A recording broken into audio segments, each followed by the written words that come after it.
Aquí estamos en una reunión para hablar del cambio climático, cosa en la cual todos siempre hemos estado de acuerdo, que el clima está siempre cambiando. En lo que no estamos de acuerdo es en que hay una corriente oficialista, tanto del gobierno chileno como de las Naciones Unidas, que dice que hay un calentamiento global provocado por el hombre. Y eso desde hace mucho tiempo que se ha probado que no es así, porque la incidencia del hombre en las emisiones de carbono y en el calentamiento global es insignificante. Y en el caso chileno, es insignificante la participación chilena en todo eso. Y el problema es que Chile está pagando una energía eléctrica más cara, precisamente como si fuera un gran emisor de carbono, que no lo es, y como si el carbono tuviera mucho que ver con el calentamiento global, que tampoco es real. Y yo quería consultar con Douglas Pollock, que es un especialista en estas materias, para que nos explique cuál es la real situación. Pero antes quería hacerle una observación de algo que me llamó la atención, que salió en el diario que entre el año pasado y este había disminuido un poco la masa de hielo en el casquete ártico. El Ártico, como se sabe, no tiene tierra, tiene solamente hielo y agua. Dicen que el cambio climático es desastroso. Es que decían que se estaba deshaciendo el casquete ártico progresivamente y que iban a subir los niveles de agua de los océanos. Pero resulta que ahora nos han revelado que desde el 2012 hasta el año pasado aumentó desde 2,4 a 2,7 o 3,4 a 3,7 millones de kilómetros cuadrados el casquete ártico. O sea, todo el alarmismo carecía de fundamento, pero no nos habían informado que nos estaban diciendo que se estaban derritiendo los hielos. Y no era verdad, estaban aumentando los hielos. Y al derretirse un poco entre el año pasado y este, ahí dieron la información.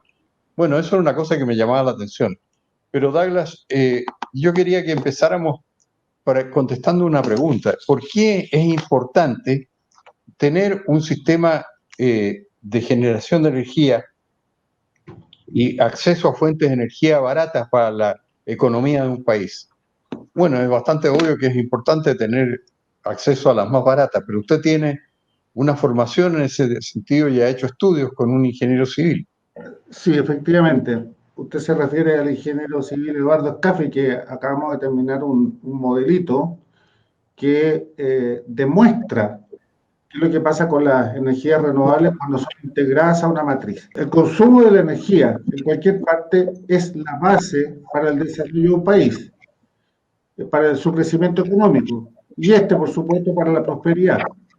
Ahora, le voy a mostrar una serie de láminas que son una primicia, porque esto no lo ha visto nadie en Chile.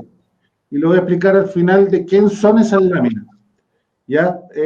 Mire la primera que le voy a mostrar. Ahí sale la correlación que existe entre el crecimiento económico y el aumento de la energía. Está claramente. Y los puntitos son países. ¿Ya? Entre menos consumo de energía tiene un país, menos crecimiento económico tiene que la columna, la línea vertical. La siguiente lámina muestra que efectivamente es necesariamente tiene que ir acompañado, si se va a consumir energía, con emisiones de CO2. Y la tercera lámina, ¿qué es lo que muestra? Muestra que el CO2 definitivamente está atado, ligado inalienablemente al crecimiento económico. Entonces, ¿qué significa eso? Que lo que vamos a ver en la lámina siguiente, si usted de alguna forma reduce el CO2, ya ahí está, si usted de alguna manera reduce el CO2, y aquí quiero detenerme un poco, reducir el CO2 está por varias vías, ya sea por el Acuerdo de París, ya sea por el Green New Deal de Europa y el de Estados Unidos, ya sea por las medidas de las leyes y las regulaciones de Bachelet y Piñera, independientemente que estén siguiendo o no el Acuerdo de París, ¿no es cierto? Todos ellos atentan a reducir las emisiones de CO2. Es decir, está demostrado de que si hacemos eso, el país entra en regresión, se perjudica la economía del país. Ahora, lo interesante de esas 4 láminas que le mostré, don Hermógenes, que esto no lo ha visto nadie en Chile, usted va a ser la primera persona en verlo, Estas son láminas que se le mostraron al presidente Putin. Las láminas que le mostré son las originales. Se las mostraron en Washington en octubre del año 2004, en la víspera de que los países del mundo tenían que corroborar el acuerdo de Kioto de la COP3 del año 97. Y estas 4 láminas fueron las que Putin, antes, y sobre todo a la última, la cuarta, fue la que Putin tomó la decisión de decir: yo no meto a mi país en un desastre económico. Y se salió de Kioto. Luego lo hicieron Canadá, Japón. Se salieron de Kioto, Estados Unidos nunca firmó y Kioto fracasó. Y ahí empezaron con el cuento de a poco hasta llegar al Acuerdo de París. Lo hicieron de otra forma. Entonces eso es lo importante. El consumo de energía siempre es necesario, una condición necesaria para el desarrollo económico. Y esta, por supuesto, tiene que ser barata, abundante y estable. Ninguna de las tres la otorga la energía renovable. Bueno, la segunda pregunta se refiere a cuáles son las virtudes que el gobierno dice que tienen las energías renovables no convencionales y el motivo por el cual las impulsa en el país. Sí, son 3, ¿ya? Y las repiten una y otra vez. Primero que nada, que no contaminan. La segunda, que no emiten CO2. Y la tercera, que son más económicas, más baratas que las renovables. Esas son las 3 cosas que nos repiten para convencernos de esto y para que paguemos más impuestos y el gobierno entregue más subsidios.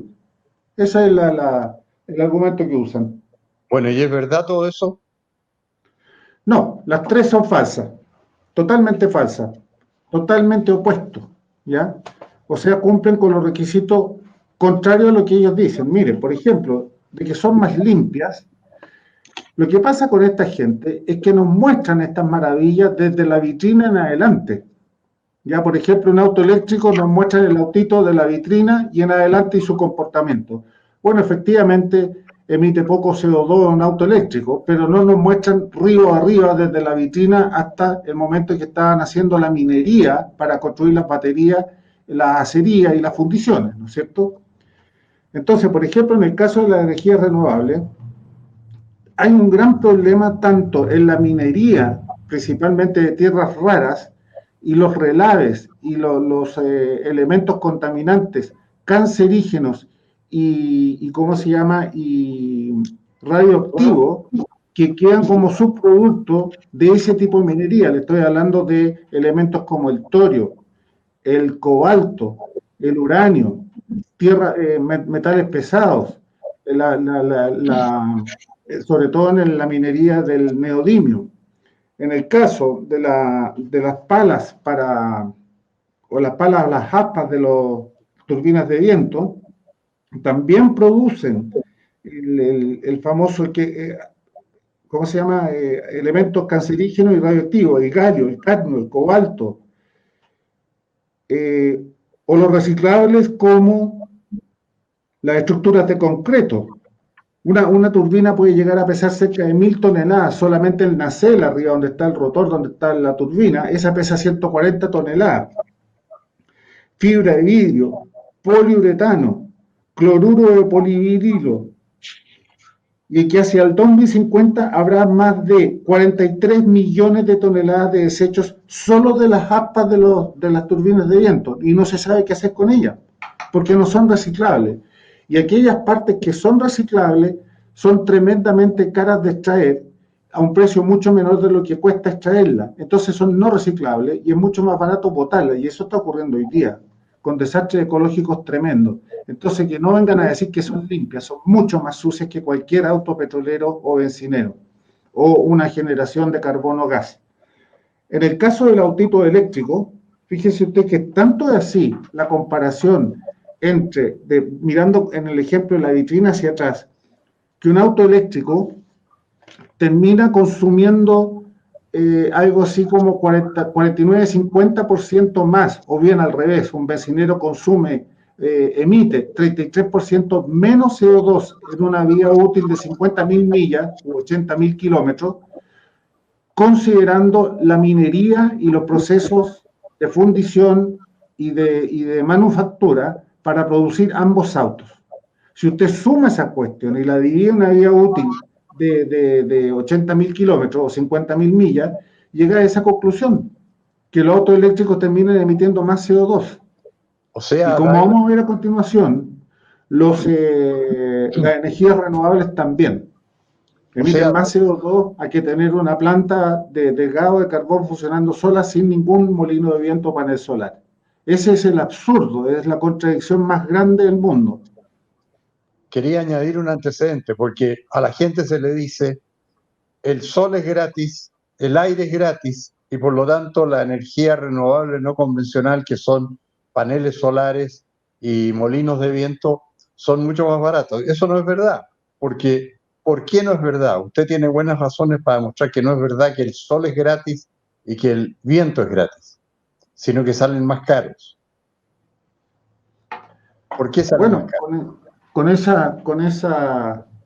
argumento, sí, pero yo también le digo a esa gente que dice que el sol es gratis, el viento es gratis. Bueno, señores, el agua es gratis, el petróleo es gratis, el gas es gratis y el carbón es gratis también. ¿Sí? ¿Cuál es la diferencia? Está en el costo de extracción, que en el caso del sol es cero, pero después está el proceso de transformación de cada uno de ellos en energía eléctrica. Y ahí es donde el petróleo, el agua, el gas y el carbón son infinitamente menores a que transformar la débil e intermitente energía solar y eólica en electricidad. Ahí no hay por dónde compararlo.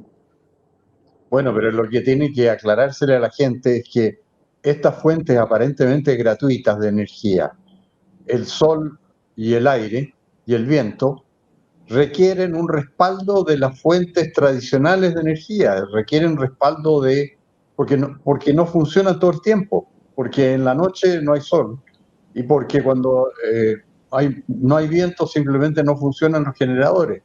Entonces requieren tener un respaldo de fuentes de energía convencionales.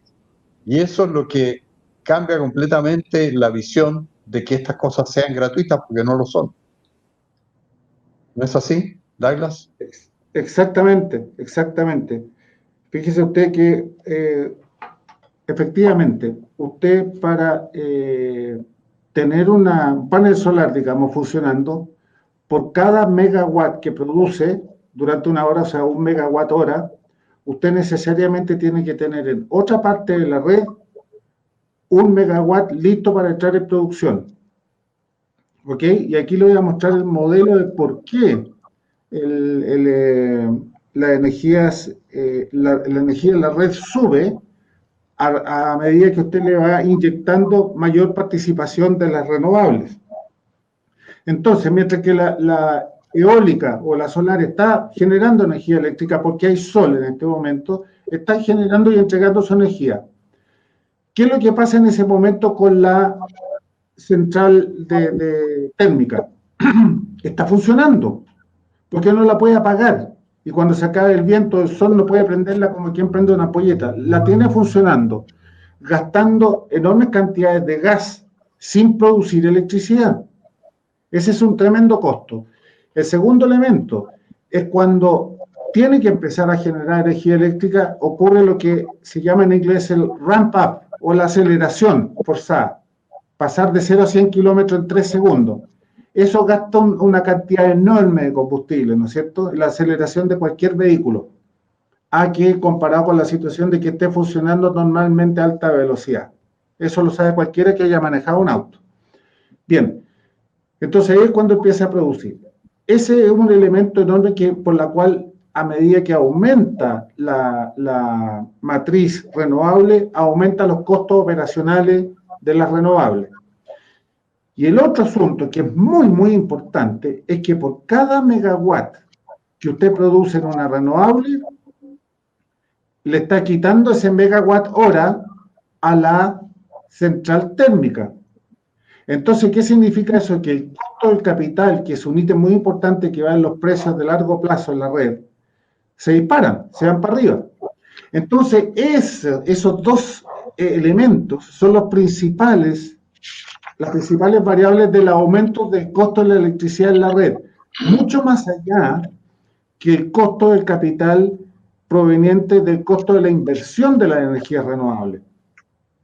Y este análisis llega al límite absurdo y real, por lo demás, de que incluso si el costo de inversión de las energías renovables fuera cero, el precio o el costo de la electricidad en la red seguiría subiendo con la energía renovable en comparación a que si estuvieran solas generando con energía tradicional. Ese es el absurdo. ¿Entiendes? Yo creo que Yo le ahí, puedo mostrar gráficos aquí, si lo puede mostrar nuestro gran productor Chris. Mire, ese gráfico muestra el aumento del precio de la electricidad según el aumento de la capacidad instalada de energía renovable en los países de Europa. Ahí tiene, claramente.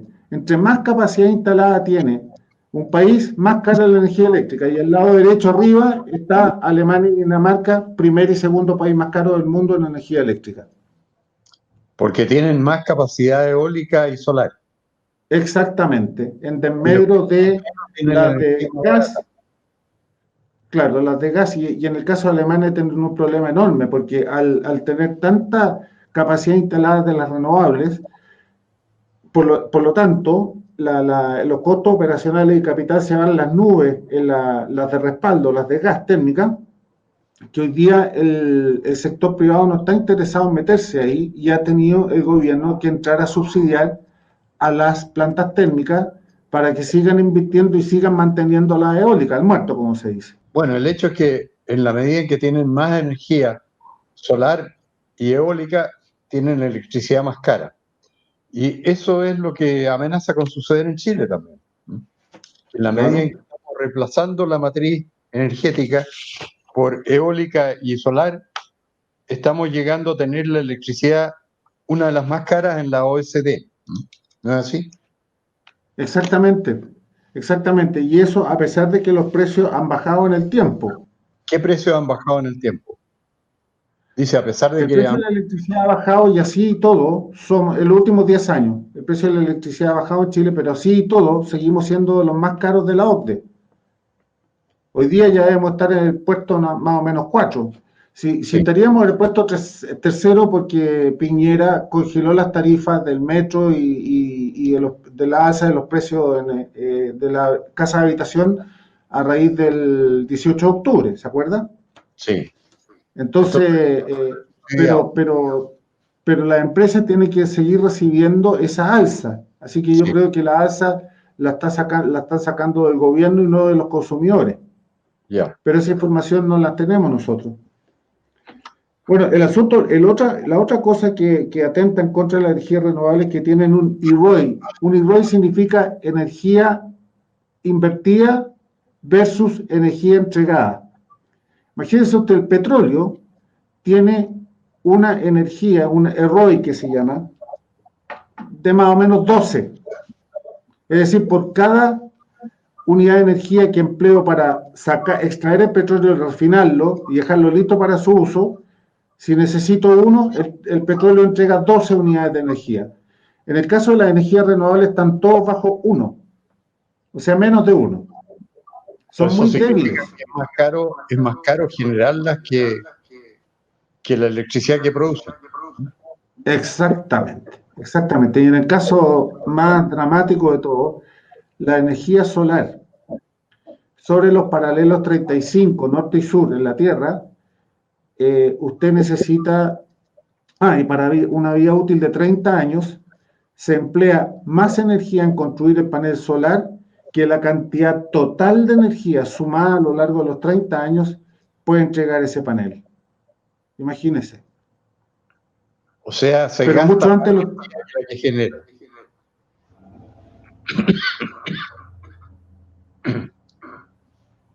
Eso significaría que en producir la energía se gasta más de la que genera esa misma energía. Es un toda su vida útil. Negocio negativo. Exactamente, que es lo mismo que ocurre con el hidrógeno verde. Explíquenos un poco de eso, el hidrógeno verde, ¿qué es lo que es?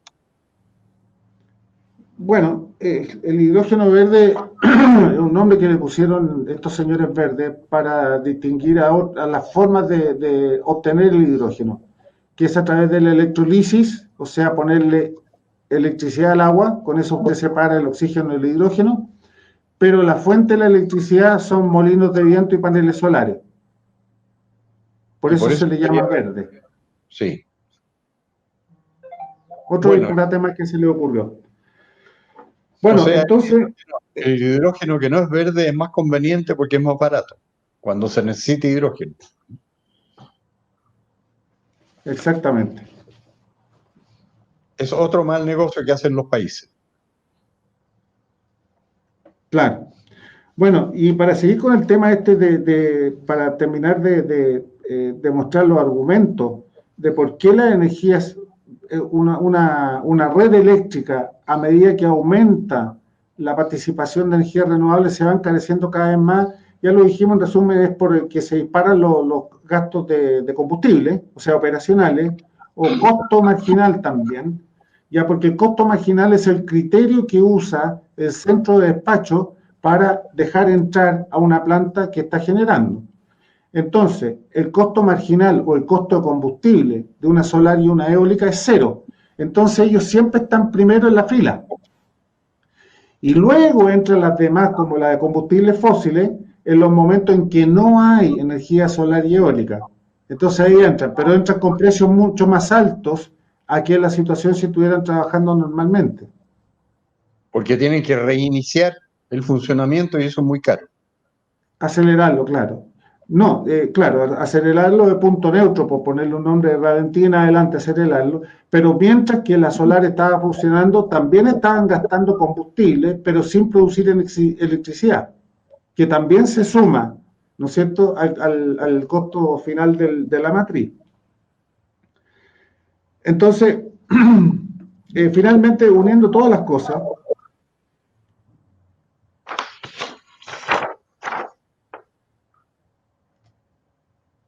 y hablamos del costo de capital, ¿no es cierto? Que aumenta el costo de capital por cada megawatt hora que le saca la renovable a la red, es un megawatt que deja de producir la térmica. Entonces, usando la misma capacidad instalada, tiene que producir menos energía. Se le va a las nubes el costo de capital. Y ese es otro elemento de cálculo de los precios de la energía. Entonces, conclusión, las ERNC en una red genera un aumento del costo de la electricidad, incluso en el caso límite o irreal, en que el costo de inversión de esta fuera cero.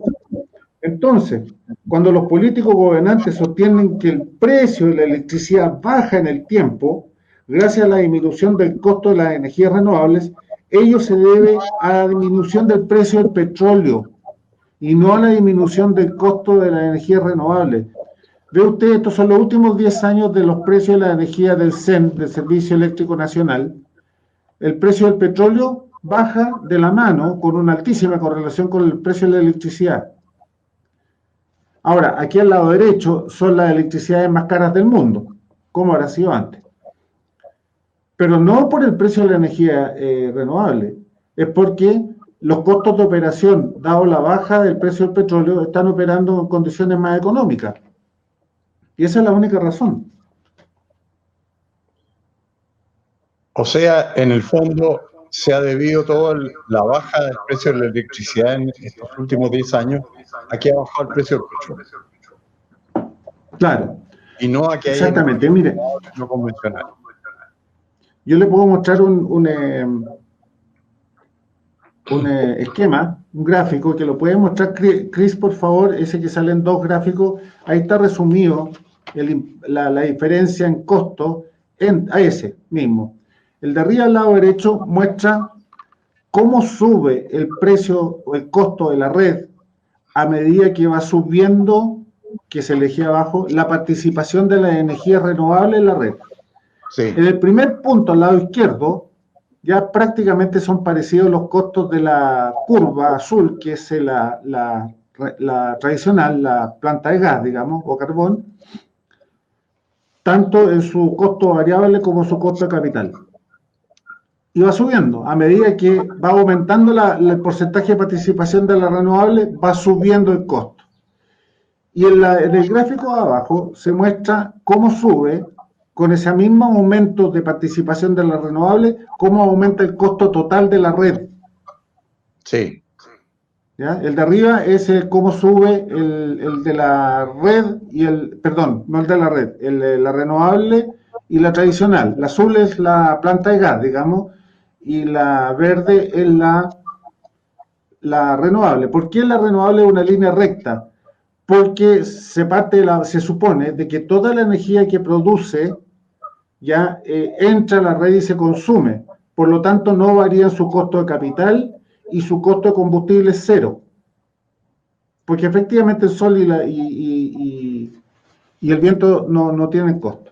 Por eso se mantiene constante a lo largo del tiempo. Bueno, Si no existiera sí. esa energía solar, la línea azul sería plana y estaría un poco más bajo que la energía eólica y también se mantendría constante en el tiempo. Ahora, la curva de abajo al lado derecho muestra los costos totales de la red. ¿Se fija? Sí. Entonces, esto tiene validez más o menos hasta el 35% de participación de la energía eólica, porque ahí pasa otro absurdo, que nadie lo cuenta. Cuando las dos capacidades se equiparan de capacidad instalada, ¿ya? Digamos 100 megawatts de la renovable y 100 megawatts de planta de gas, de combustión simple tiene que ser, cada megawatt adicional o punto adicional de participación de la eólica necesariamente implica que la renovable tiene que entrar a invertir en una capacidad instalada de 1 megawatt adicional. Entonces, nuevamente hay otro aumento por concepto de costo de capital. Porque esto es un principio, es un axioma. Esto, por cada megawatt instalado en una renovable, tiene que existir un megawatt instalado de energías tradicionales. Si es que se quieren evitar los apagones o la intermitencia. O sea, si se quiere tener energía estable y continua todo el tiempo y que se permita, por ejemplo, que exista la industria pesada trabajando de noche o que existan trabajando los hospitales después de que se ponga el sol, ¿no es cierto? O sea, en resumen, para un país como Chile, no es conveniente seguir ampliando la inversión en plantas de energía eléctrica renovables no convencionales, porque lo único que va a suceder es que la electricidad va a ser más cara para los chilenos y la economía chilena va a ser menos competitiva. Ahora, si no fuera así, podría justificarse diciendo que esto es una contribución a la descarbonización del planeta, pero eso no tiene ninguna incidencia en el hecho, en la generación de CO2, ¿no es así? No tiene importancia para la situación climática del planeta que se emita más o menos CO2. Claro. ¿Está de acuerdo con eso? Porque el CO2... Absolutamente de acuerdo en que no hay que hacerlo, por ningún motivo. Además que es imposible. Esto es ya una de las cosas más torcidas que ha salido últimamente, las emisiones cero hacia el año 2050, que lo está auspiciando Piñera desde hace más de un año, desde el principio de cuando entró este gobierno. Mire,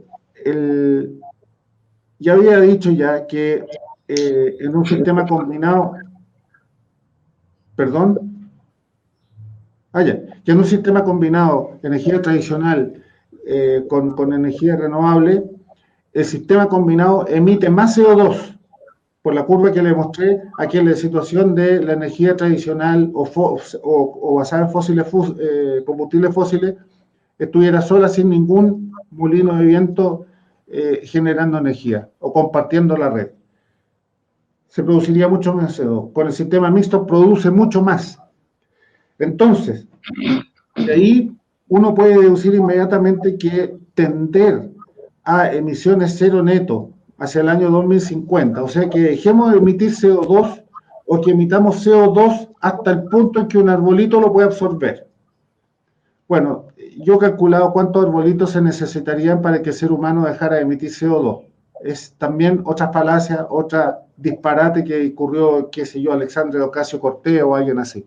o la Greta Thunberg, algunos de estos genios de la ciencia. Entonces es físicamente imposible. Luego, es imposible también por el lado de la generación, porque ya vimos de que por cada megawatt que usted genera en una renovable, usted tiene que tener a lo menos la misma capacidad en alguna otra parte de la red que sirva no solamente para generar, sino que como respaldo a la primera. Entonces, de partida, usted en el mejor de los casos, también utópico, ya lo voy a explicar por qué es utópico, usted podría tener, en el mejor de los casos, como límite 50-50. Siempre tendría un 50% de la generación mundial basado en combustibles fósiles. Ese es el techo, pero cero es imposible. ¿Ya? Y yo la conclusión que saco de todo lo que hemos conversado es que, primero, el costo de la energía renovable no convencional es más caro que producir energía por métodos tradicionales. Desde luego que si fuera hidráulica y también térmica, resulta más cara la electricidad a través de energías renovables no convencionales porque requieren siempre tener plantas de respaldo con energías tradicionales y estas para ponerse en marcha cuando fallan las eólicas o solares gastan mucho más de lo que gastarían si estuvieran permanentemente en funcionamiento. O sea, lo que le convendría más al país como un todo sería que siempre estuvieran funcionando las plantas térmicas y que nos hubiéramos olvidado de este asunto de las energías renovables no convencionales porque es antieconómico. Hace que la economía chilena sea menos competitiva y que los consumidores chilenos paguemos más por la electricidad.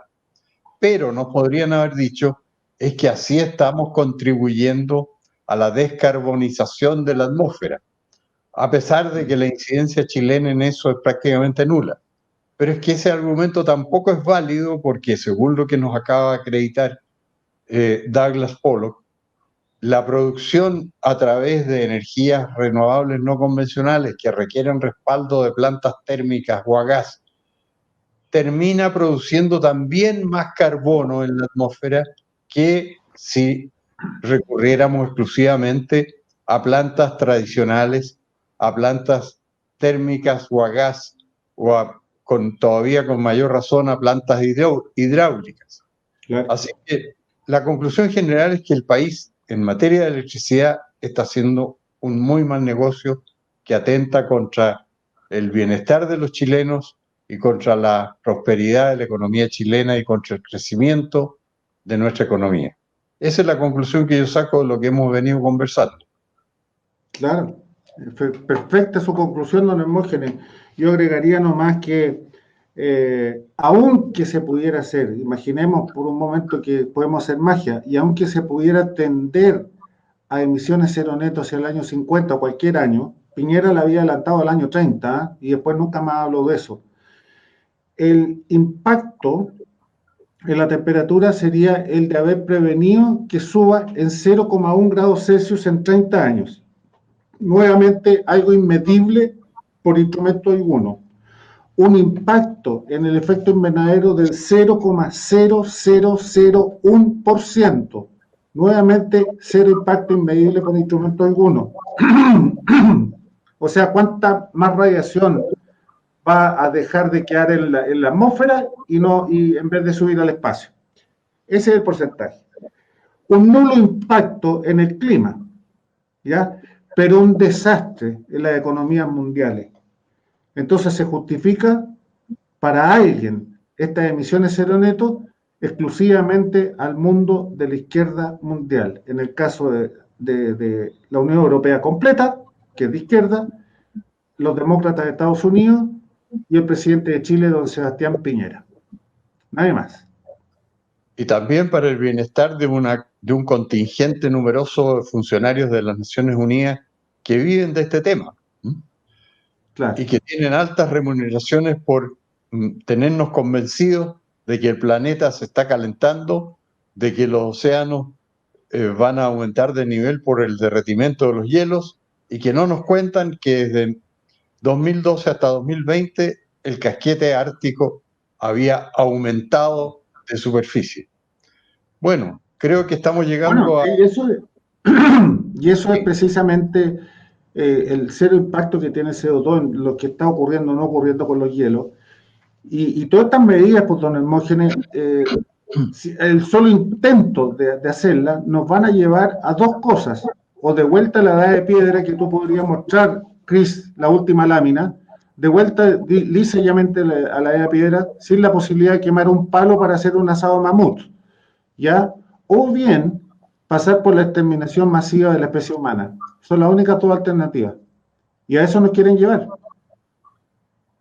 Bueno, creo que le hemos advertido al país y al mundo los peligros que lo acechan debido a las políticas en materia de generación de energía.